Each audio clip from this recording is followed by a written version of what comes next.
For more on U.S.-Cuba relations, Arturo Lopez-Levy, an adjunct professor at New York University, NYU. He's also the co-author of Raul Castro and the New Cuba, a close-up view of change. Good to see you, Professor. Welcome to the show.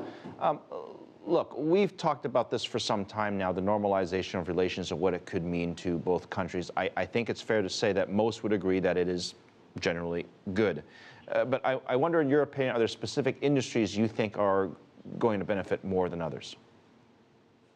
Philip, as you just said, this is a win-win situation, not only for Cuba and the United States, but also for the Latin American region, and I would say for American allies and also other countries in the world that has been involved with the Cuban economy.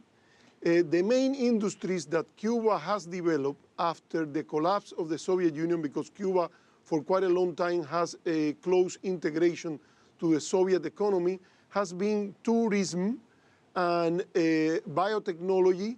And now, with the support of Brazil, there has been a big development in the Mariel port, at the beginning with a containers terminal, and it will be a special economic zone for other industries.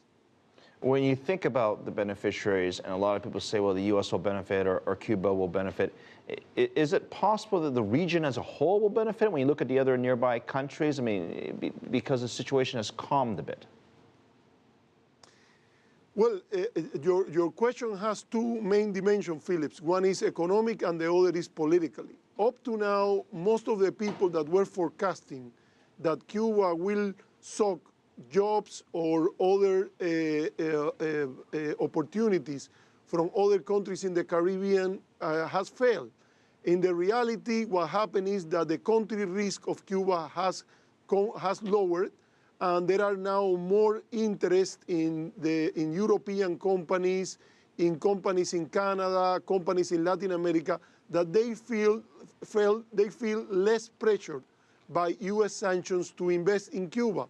But in terms of travelers, for instance, Cuba will reach a little more than 3 million this year, and still there is a prohibition to travel to Cuba by the United States, and also the embargo is in place. So it's difficult to assess, but up to now, there is basically an increase of the Cuban purchasing power, that this money generally is invested also buying and making business with other countries in the region or in the world. There is, up to now, this has been a win-win situation economically. Politically, it improved the Cuban situation, it improved its position all over the world, but also the United States, that used to have a very isolated policy, is now in better company.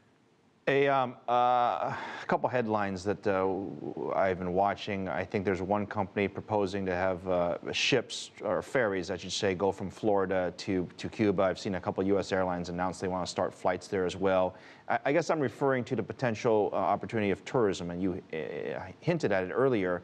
Does Cuba have the infrastructure to welcome more visitors? I mean, they have visitors now from Europe, but obviously the U.S. being much closer, you're likely to see a larger number of tourists, right? Philip, that's an excellent question. Cuba doesn't have now the infrastructure to receive in hotels most of the travelers that, if the United States decides to end the travel ban, it will go to Cuba. President Obama created 12 categories that people can travel to Cuba for non-touristic travel, and already with the numbers of Americans that are going, the number of Cuban Americans that is reaching a little more than 500,000 according to forecasts for this year, plus the other tourists that are traveling from all over the world. There is an increase in Chinese tourism, there is an increase in European tourism and Canadian tourism. Basically, there are companies that now are channeling travelers to stay in small bed and breakfast, people that are renting a room in their houses. I mean, there's not a Westin, there's no Marriott's, there's no Hilton's there. I mean, there just aren't large-scale sort of hotels that a lot of folks might be used to. The airport infrastructure, for instance, music is a major attraction for going there. And something that is very important in Cuba is you walk by the streets of Havana and you can find a good music place everywhere, but when people go to those places, what will happen with the locals? This is kind of tensions that a positive shock also affect the way an economy works. It has been an economy that has been very limited for quite a long time. Yeah, well, certainly people are optimistic. Nonetheless, Arturo Lopez-Levy, professor at NYU, have a great weekend. Thank you very much.